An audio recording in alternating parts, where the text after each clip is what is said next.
इनकी आवाज नहीं है, इधर से खोल दे गेट शायद। नमो अरिहंताणम, नमो सिद्धाणम, नमो आयरीयाणम, नमो वज्रायाणम, नमो लोए सव्यसाहुनम। मोक्ष मार्गस्य नेतारम, वेतारम कर्मणो वृथा, ज्ञातारम विश्वतत्त्वानां, वंदे तद्गुणलब्धये। तो यह 23वें नंबर का सूत्र चलना है, लेकिन इसके पहले अंतिम पैराग्राफ यहां से और पढ़ेंगे। देह का मरण तो निश्चित ही है। पढ़िए, कौन पढ़ेगा? हम पढ़े भैया? पढ़िए पढ़िए। देहधारी का मरण होना तो निश्चित ही है। समाधि मरण को तो सभी सम्यक दृष्टि मुनि श्रावक चाहते हैं।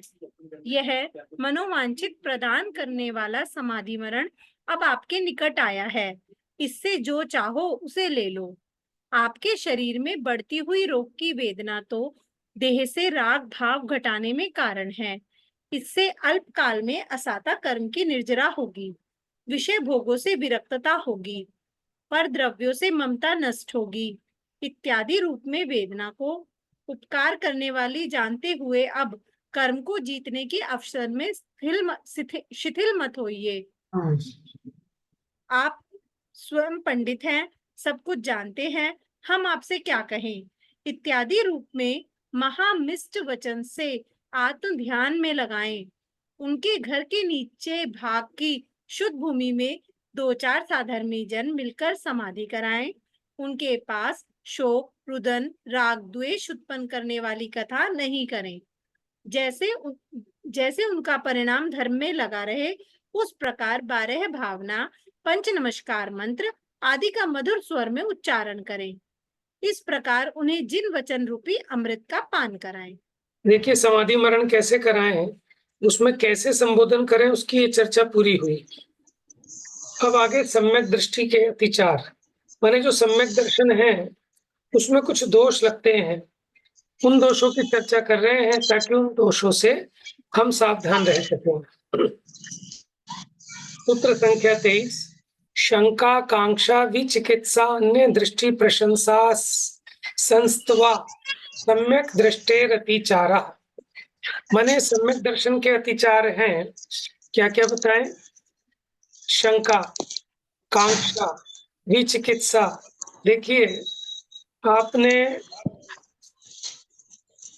वो सुना होगा, निशंकित निकांक्षित निर्विचिकित्सा। ठीक है, वो तो गुण है, अंग है, लेकिन ये दोष है, अतिचार है। अन्य दृष्टि प्रशंसा, माने जो अन्य कुगुरु कुदेव कुधर्म को मानने वाले हैं उनको कहते हैं अन्य दृष्टि। उनकी प्रशंसा करना, अन्य दृष्टि की स्तुति करना, ये सब सम्यक दर्शन में अतिचार है। ये 5 अतिचार बताए सम्यक दर्शन के। पढ़िए। अरहंत भगवान द्वारा प्ररूपित तत्व में संशय करना, 7 भय को प्राप्त होना शंका है। जिन धर्म के फल में इसलोक परलोक संबंधी विषय भोग की वांछा करना कांक्षा है। स्व पर संबंधी अशुभ कर्म के उदय में गलानी करना भी चिकित्सा है। मिथ्या दृष्टि के ज्ञान चारित्र को देखकर अपने मन में उसे भला जानना अन्य दृष्टि प्रशंसा है। मिथ्या दृष्टि के विद्यमान अविद्यमान गुणों को प्रकट करना अन्य दृष्टि संस्तव है। ये 5 सम्यक दृष्टि के अतिचार दोष हैं। देखो, दोनों एक जैसे से लग रहे थे, अन्य दृष्टि प्रशंसा और अन्य दृष्टि संस्तव।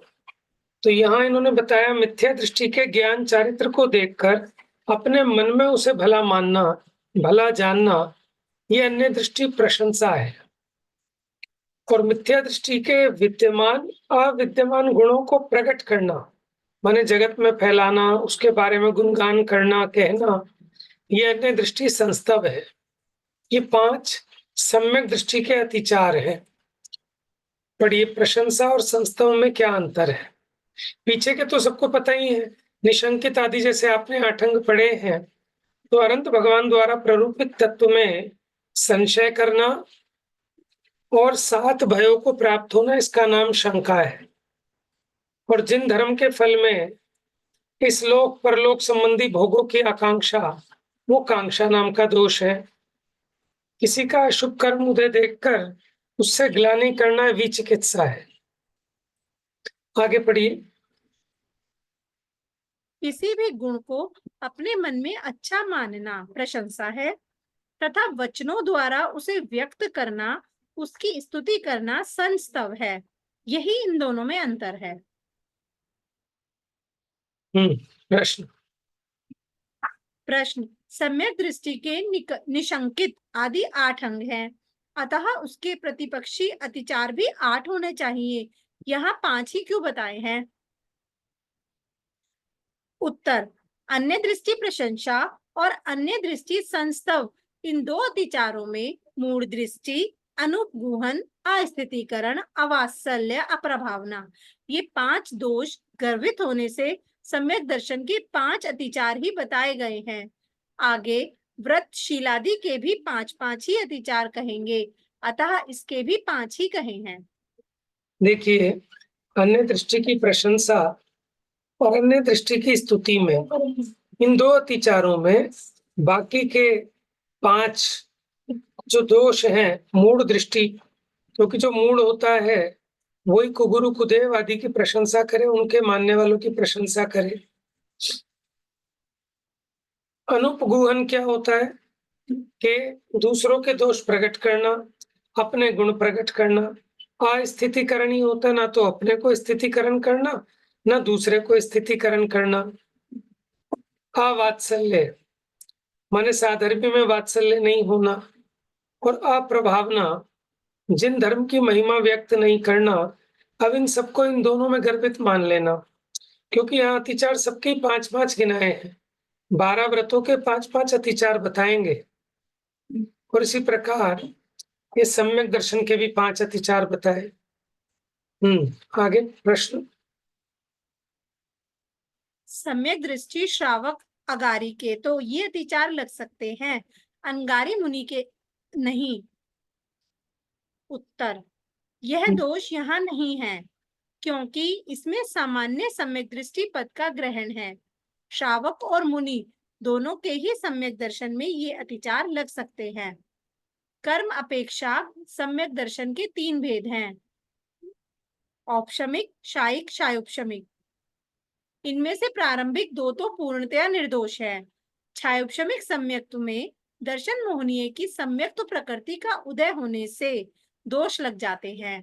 यह सम्यक्त्व 4 से 7वें तक रहने के कारण श्रावक और मुनि दोनों के होता है, अतः इस संबंधी अतिचार भी दोनों के लग सकते हैं। देखिए, जो औपशमिक सम्यक दर्शन है और छायिक सम्यक दर्शन है, वो तो निर्मल है, उनमें कोई अतिचार नहीं लगते। लेकिन जो छायोपशमिक सम्यक दर्शन है, उसके साथ एक सम्यक्त प्रकृति नामक मोहनीय की देशघाती प्रकृति का उदय रहता है। तो सम्यक्त प्रकृति के उदय के कारण ये कुछ चलमल अगाढ़ दोष लगते हैं, जिसको 25 दोषों से गिनाते हैं। 25 मल दोष सुने हैं ना अपने? 8 मद, 6 अनायतन, 8 शंकादि दोष, 3 मूढ़ता, तो ये दोष लगते हैं। और छायोपशमिक सम्यक तो 4थे से 7वें गुण स्थान तक हो सकता है। तो 6ठे 7वें गुण स्थान में मुनिराज होते हैं, 4थे 5वें में श्रावक होते हैं। तो इस अपेक्षा सम्यक दर्शन संबंधी दोष मुनि के भी हो सकते हैं और श्रावक के भी।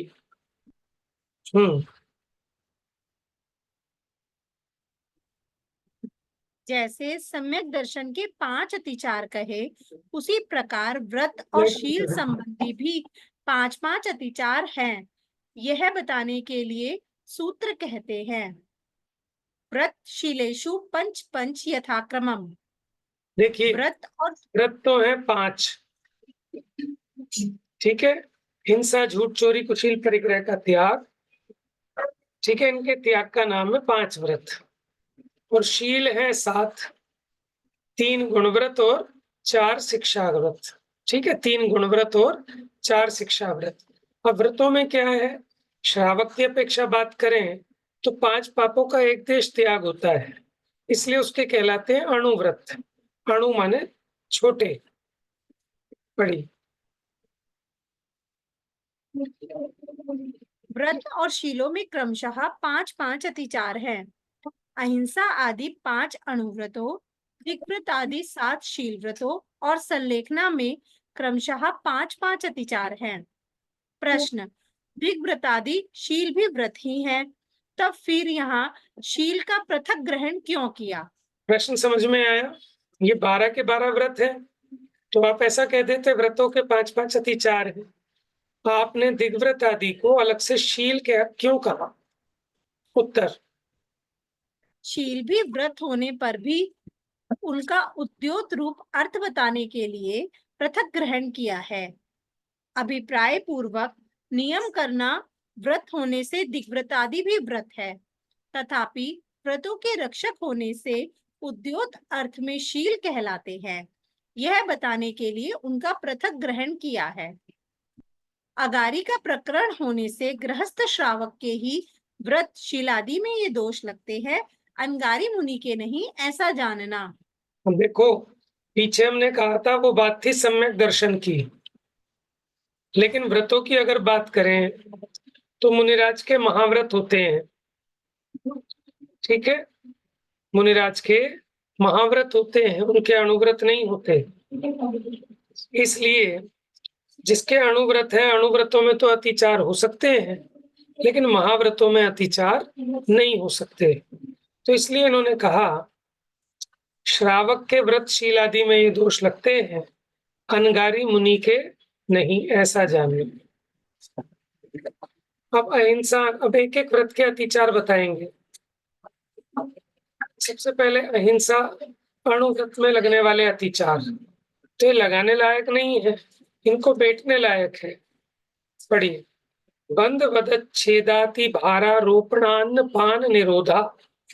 तो बंध, वध, छेद, अति भारारोपण, अन्न पान निरोध, ये अहिंसानुव्रत के अतिचार है।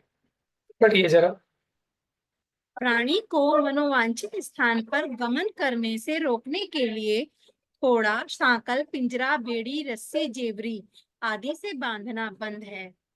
प्राणी को लाठी, चाबुक, बैंड, डंडे आदि से मारना, चोट देना वध है। प्राण व्यरोपण स्वयं हिंसा पाप होने से व्रती के उसका तो त्याग ही है, वह अतिचार नहीं है, अतः यहाँ उसे नहीं लेना है। यहाँ तो जिसके मारने से कष्ट तो हो, परंतु जीव घात नहीं हो, उसे वध पद में से ग्रहण करना है। समझ में आया? देखो, बंद तो समझ गए। बंद माने बांधना, पिंजरे में बंद करना, गाय भैंस को बांध देना खूंटे से।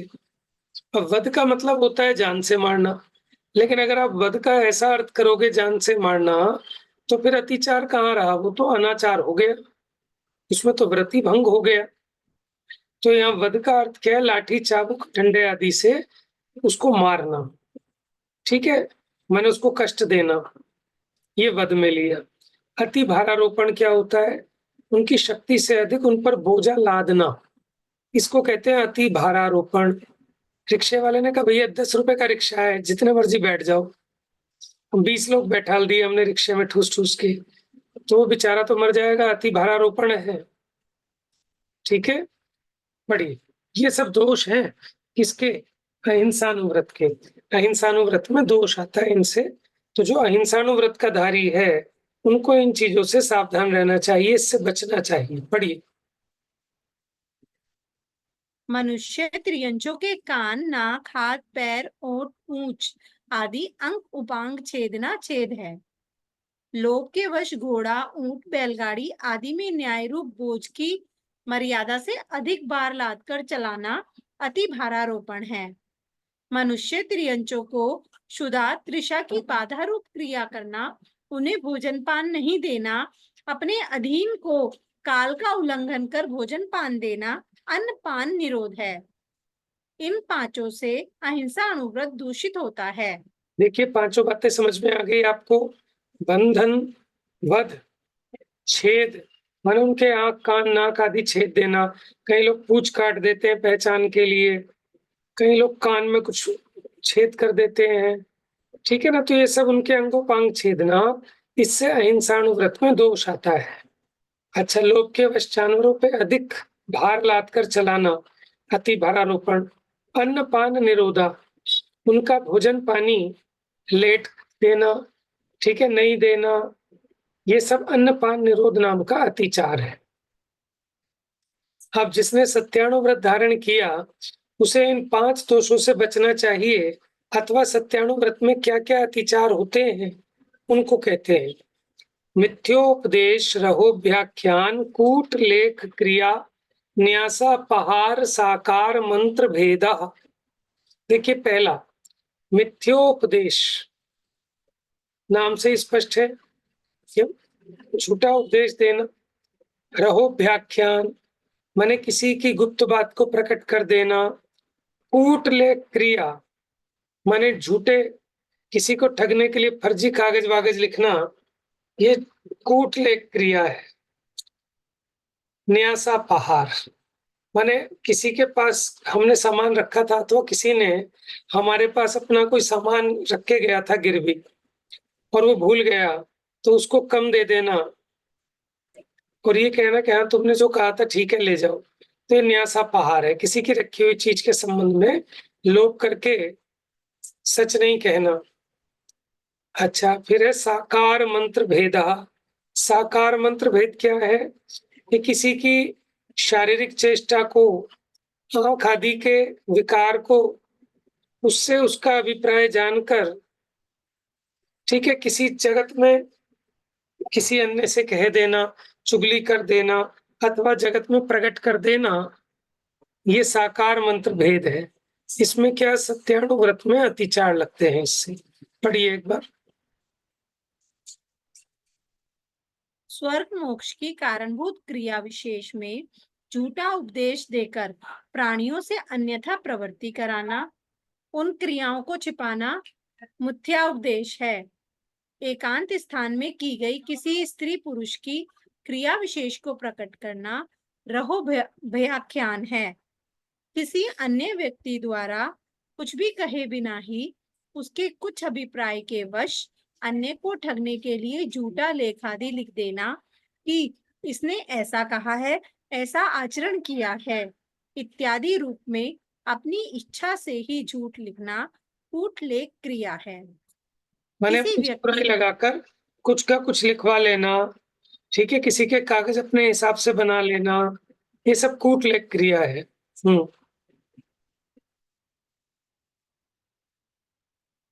किसी व्यक्ति ने किसी अन्य के पास रुपया, मोहर, स्वर्ण, चांदी आदि द्रव्य रखा था। बाद में वह उनकी संख्या भूलकर कम संख्या में मांगने लगा। तब उससे ऐसा कहना कि ठीक है, तुम्हारी जितनी वस्तु है उतनी ले जाओ, उसे वस्तु की सत्य संख्या नहीं बताना न्यासा अपहार है। प्रयोजनवश किसी प्रकरण में अंग की चेष्टा, भ्रकुटी के विकार आदि से अन्य के अभिप्राय को जानकर उसकी चुगली करने के लिए ईर्ष्या भाववश उसे लोक में प्रकट कर देना साकार मंत्र भेद है। देखो, इन सब से क्या होता है कि ये इसमें ना चाहते हुए भी ऐसे दोष लगते हैं, लेकिन उन दोषों का प्रायश्चित करता है, प्रतिक्रमण करता है, इन दोषों को मिटने की बार-बार प्रयत्न करता है। अगर ना करें तो उसका व्रति भंग हो जाए। आगे देखिए, अचौर्यानुव्रत के अतिचार। तेन प्रयोग तदा अर्था दान, विरुद्ध राज्यातिक्रम, हीनाधिक मानोन्मान प्रतिरूपक व्यवहारा। देखो, ये स्थूल रूप से 5-5 बताए हैं, अब इससे संबंधित अपने विवेक से भी लगा लेने चाहिए। चलिए देखिए, पढ़िए। स्तेन प्रयोग उसके द्वारा लाई वस्तु को ग्रहण करना, राज्य के नियमों का उल्लंघन करना, नाप तोल के साधनों को हीनाधिक करना, मिलावट करना, ये अचौर्यानुव्रत के अतिचार हैं। हाँ जी, स्तेन प्रयोग का मतलब ये है कि चोरी में उसको लगाना, मोटिवेट करना चोरी करने के लिए। पढ़िए। चोरी करने वालों को अपने वचनों द्वारा प्रेरित करना कि आप तो चोरी करने में बहुत चतुर हैं, खाली क्यों बैठे हैं, इस समय चोरी करो, बहुत धन मिलेगा। अन्य से प्रेरणा कराना, उसकी सराहना करना, उसे भला मानना स्तेन प्रयोग है। स्तेन चोर, प्रयोग प्रेरणा देना। चोरी कर लाए द्रव्य को ग्रहण करना तदा हतादान है। देखिए, तदारथीदान माने चोरी का सामान खरीदना। चोर का धन खाने और चोरी की वस्तु खरीदने में क्या दोष है? उत्तर, जिसकी वस्तु चोरी हुई है उसके प्राणों को बहुत पीड़ा होती है, अपना मन भी भयाक्रांत रहता है, राज्य में उपद्रव होता है, अतः चोरी की वस्तु किसी प्रकार से भी नहीं लेनी चाहिए। देखो, अपना मन भी आकुलित रहता है, कहीं पकड़े ना जाए, पता ना चल जाए। ठीक है, पुलिस को पता लगता है, पुलिस भी गिरफ्तार कर लेती है।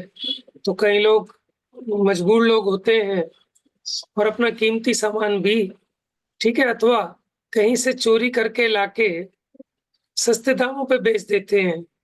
ठीक है, गलियों में या कहीं आप मार्केट वगैरह में जाए ना, चांदनी चौक साइड, तो वो लोग सामान बेचते रहते हैं। कोई बढ़िया मोबाइल, 1-2 ही पीस होते हैं उनके पास, तो वो चोरी करके लाके बेचते हैं। तो ऐसा सामान खरीदना नहीं चाहिए। हाँ, आगे पढ़िए। राज्य के नियमों का उल्लंघन करना, सरकार से विरुद्ध प्रवृत्ति करना, राजद्रोह, देशद्रोह के कार्य करना विरुद्ध राज्यातिक्रम क्रम है। देखिए, आप जिस देश और जिस राज्य में रहते हैं, उसका जो भी नियम कानून है, आपको उसका पालन करना ही पड़ेगा और करना भी चाहिए। ठीक है ना? अगर नहीं करेंगे, तो फिर दंडादि भी मिलेगा, अपने परिणामों में भी भय बना रहेगा। तो ये राज्य विरुद्ध राज्यातिक्रम क्या है कि राज्य के नियमों का उल्लंघन करना, सरकार से विरुद्ध चलना, ये सब विरुद्ध राज्यातिक्रम नाम का अतिचार है। आगे बढ़िए। मिलीग्राम, लीटर आदि मान, तराजू, धर्म कांटा आदि उन्मान में दूसरों को देते समय कम देना, स्वयं लेते समय अधिक लेना, सही मापतोल नहीं करना, हीनाधिक मानोन्मान है। दूसरों को ठगने के लिए कृत्रिम स्वर्ण, चांदी आदि का व्यवहार करना, अपनी खोटी वस्तु अच्छी करके दिखाना, धातु, अन्न, घी, तेल, रुई आदि अधिक मूल्य वाली वस्तु में कम मूल्य वाली मिलाकर बेचना, कपट रूप व्यापार करना आदि प्रतिरूपक व्यवहार है। इन पांचों से अचौर्य अनुव्रत दूषित होता है। ठीक है ना? पुराने समय में जो लाला थे अथवा साहूकार होते थे, वो यही काम करते थे ज्यादा, देने के बाद दूसरे, लेने के बाद दूसरे। ठीक है, अधिक मूल्य वाली में कम मूल्य वाली चीजों को मिलाकर मिलावट करके बेचना, ये सब उसके अतिचार है। हाँ, एक्चुअल में ना उस समय ये चीजें बहुत चलती होंगी। मैंने आप 60s की और 70s की मूवी देखो, तो उसमें ऐसे ही मिलेगा कि साहूकार यही काम करते थे सारे के सारे। ठीक है, तो पहले समय में प्रचलन होगा, इसलिए आचार्य को मुख्यपने उस तरफ से समझाने की जरूरत पड़ी होगी कि तुम ये जो काम करते हो, इससे तुम्हारे अनुव्रतों में दोष आते हैं। और देखो, ये तो सामान्य कथन होता है, स्थूल कथन होता है। ठीक है, इसके मोटे-मोटे भेद हैं। इससे रिलेटेड और बहुत सारे काम हो सकते हैं। अब चीजें बदल गई, तो अपने आप लगा लेना चाहिए। तो ये तो समझने के लिए है बस। इसके हिसाब से आप अपने आप सोचिएगा, अपनी लाइफ में हमारे क्या-क्या सर्कमस्टांसेस हैं, हमारे सामने किस प्रकार की परिस्थितियाँ होती हैं कि जो राज्य विरुद्ध में आएँगी, जो मिलावट में आएगा, ठीक है, तो इससे आचौर्यानुव्रत दूषित होता है। अब ब्रह्मचर्यानुव्रत के अतिचार। पर विवाह करणे त्वरिका परिग्रहिता गमनानंग क्रीड़ा काम तीव्राभिनिवेशा। पर विवाह, देखो जो ब्रह्मचर्य अनुव्रत का धारी है वो किसी दूसरे का विवाह आदि कराने से बचता है, क्योंकि उससे उसके ब्रह्मचर्यानुव्रत में अतिचार लगते हैं। परिग्रहिता इत्वरिका गमन, अपरिग्रहिता इत्वरिका गमन। देखो परिग्रहिता माने जो किसी दूसरे के द्वारा ग्रहित की गई है ऐसी स्त्री से गमन करना। अपरिग्रहिता जो किसी अन्य के द्वारा ग्रहण नहीं की गई, माने जो अविवाहित है उस संबंधी अनंग क्रीड़ा और काम तीव्राभिनिवेश, ये ब्रह्मचर्यानुव्रत के अतिचार है। पढ़िए। सातावेदनीय और चारित्र मोहिनीय कर्म के उदय में इष्ट देव और पंचों के साक्षी पूर्वक अपने योग्य कन्या का पाणी ग्रहण कर उसे अपनी पत्नी बनाना विवाह है। अपने पुत्र पुत्री को छोड़कर अन्य का विवाह करना पर विवाह करण है। इत्वरी शब्द से निंदा अर्थ में का प्रत्यय कर इत्वरी का पद बनता है, जिसका अर्थ है पर पुरुष के साथ गमन करने वाली व्यभिचारिणी स्त्री। किसी पुरुष की विवाहिता स्त्री परिग्रहिता है। अविवाहिता कन्या या अनेक पुरुषों को पति मानने वाली वेश्या अपरिग्रहिता है, अथवा ज्ञानावरण कर्म के शयोपशम से प्राप्त हुई कला गुण की प्रवीणता, स्त्रीवेद और अंगोपांग नाम कर्म के तीव्र उदय से पर पुरुषों के साथ रमण करने के स्वभाव वाली वेश्या आदि अपरिग्रहिता है। अन्य की विवाहिता स्त्री के साथ गमन करना परिग्रहिता इत्वरिका गमन है। जिसका कोई एक स्वामी नहीं है ऐसी वेश्या आदि के साथ गमन करना अपरिग्रहिता इत्वरिका गमन है।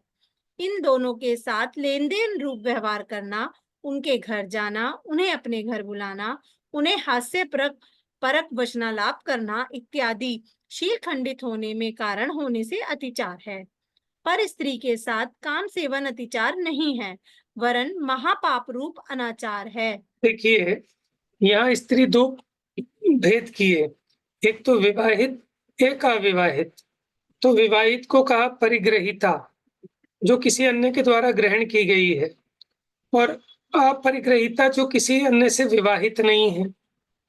तो इन दोनों से लेन देन रखना, बातचीत, आना जाना, हास्य अधिक, ये सब अतिचार है।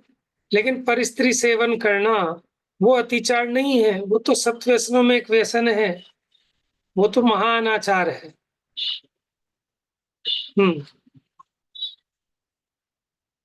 पुरुष का लिंग और स्त्री की योनि अंग है, इन्हें छोड़कर शेष सभी अनंग है। लिंग और योनि रूप अंगों को छोड़कर अन्य अंगों से काम सेवन की करने की चेष्टा करना अनंग क्रीड़ा है। काम सेवन में निरंतर बढ़ता हुआ परिणाम होना काम तीव्राभिनिवेश है। इन पांचों से ब्रह्मचर्यानुव्रत स्वद्वारा संतोष व्रत दूषित होता है। यहाँ स्त्रियों में दीक्षिता स्त्री, अति बाला स्त्री, त्रियंच स्त्री का ग्रहण नहीं करना, क्योंकि काम की अत्यधिक तीव्रता होने पर भी इनमें प्रवृत्ति होती है। जिस पापी को लोका अपवाद और परलोक का भय नहीं होगा, जो राजदंड से भी निर्भय होगा, वही ऐसा महा अन्याय रूप कार्य करेगा, अन्य कोई नहीं।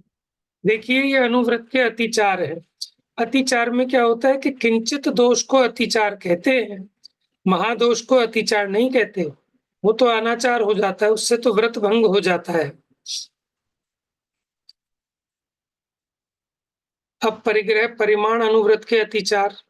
क्षेत्र वास्तु हिरण्य सुवर्ण धन धान्य दासी दास कुप्पे प्रमाणातिक्रम। क्षेत्र पढ़िए। क्षेत्र वास्तु हिरण्य स्वर्ण धन धान्य दासी दास वस्त्र बर्तन के प्रमाण का उल्लंघन करना परिग्रह परिमाण व्रत के अतिचार हैं। जंगल में स्थित गेहूं, शाली आदि धान्य उत्पन्न करने के खेत क्षेत्र हैं। नगर में बने घर, मंदिर, मकान आदि निवास स्थान वास्तु है। लोक व्यवहार में चलाने में समर्थ चांदी के सिक्के आदि हिरण्य है। आभरण, आभूषण आदि रूप में ग्रहण योग्य स्वर्ण है। गाय, भैंस, हाथी, घोड़ा, बैल आदि धन है। गेहूं, चना, जव, शाली, मूंग, उड़द, तंदुल, ज्वार, बाजरा आदि धान्य है। अन्य की टहल, चाकरी, नौकरी द्वारा आजीविका करने वाली स्त्री दासी है। अन्य की टहल, चाकरी, नौकरी द्वारा आजीविका करने वाला पुरुष दास है। कपास, रेशम, रोम, छाल आदि के वस्त्र और स्वर्ण, चांदी, तांबा, लोहा, कांसा, पीतल, मिट्टी आदि के थाली, कलश, कटोरा, रकेबी आदि पात्र, बर्तन, कुप्पे हैं। देखो यहाँ इन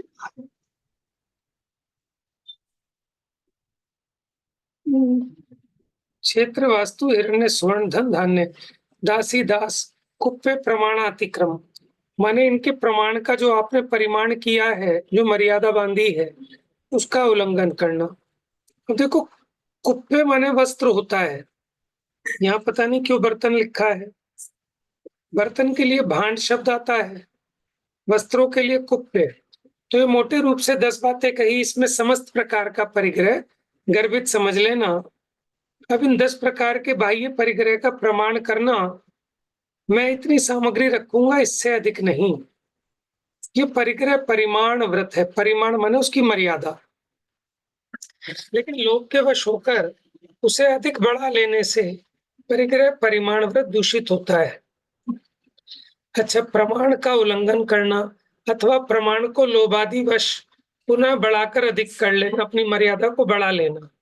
अब देखो, इसमें इसके नाम नहीं आए। ये रहा ना प्रमाणातिक्रम।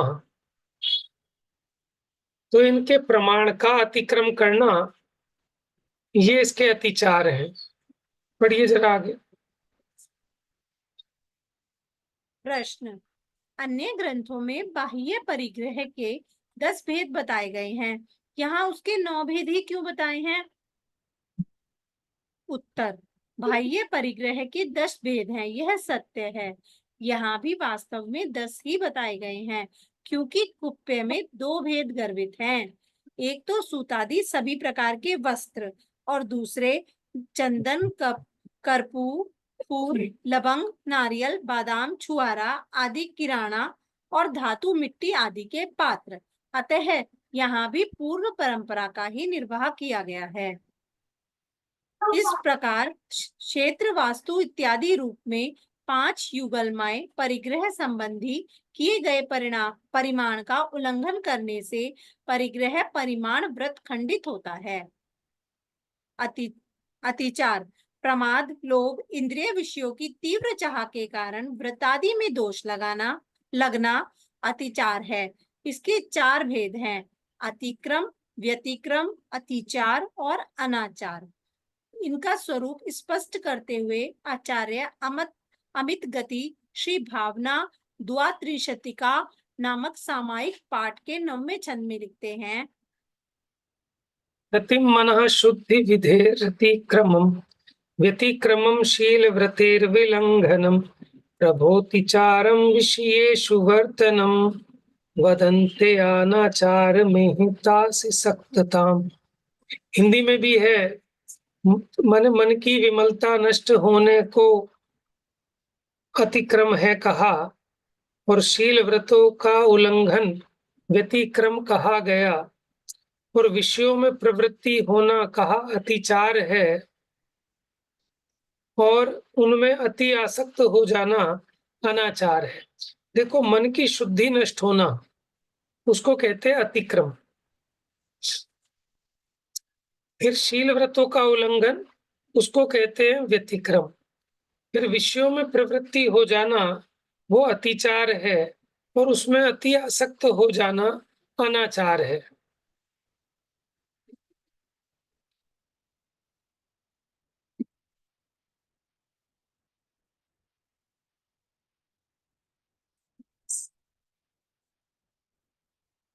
देखिए 5 अतिचार ऐसे हो गए, इन्होंने युगल ले लिए, है तो 10, लेकिन जैसे सोना चांदी एक युगल हो गया, क्षेत्र वास्तु एक युगल हो गया, दास दासी एक युगल हो गया, इस प्रकार से 5 पकड़े इन्होंने।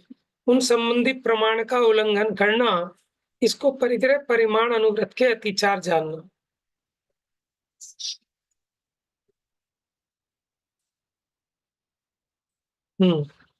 अब 7 शील संबंधी अतिचारों की चर्चा चलेगी।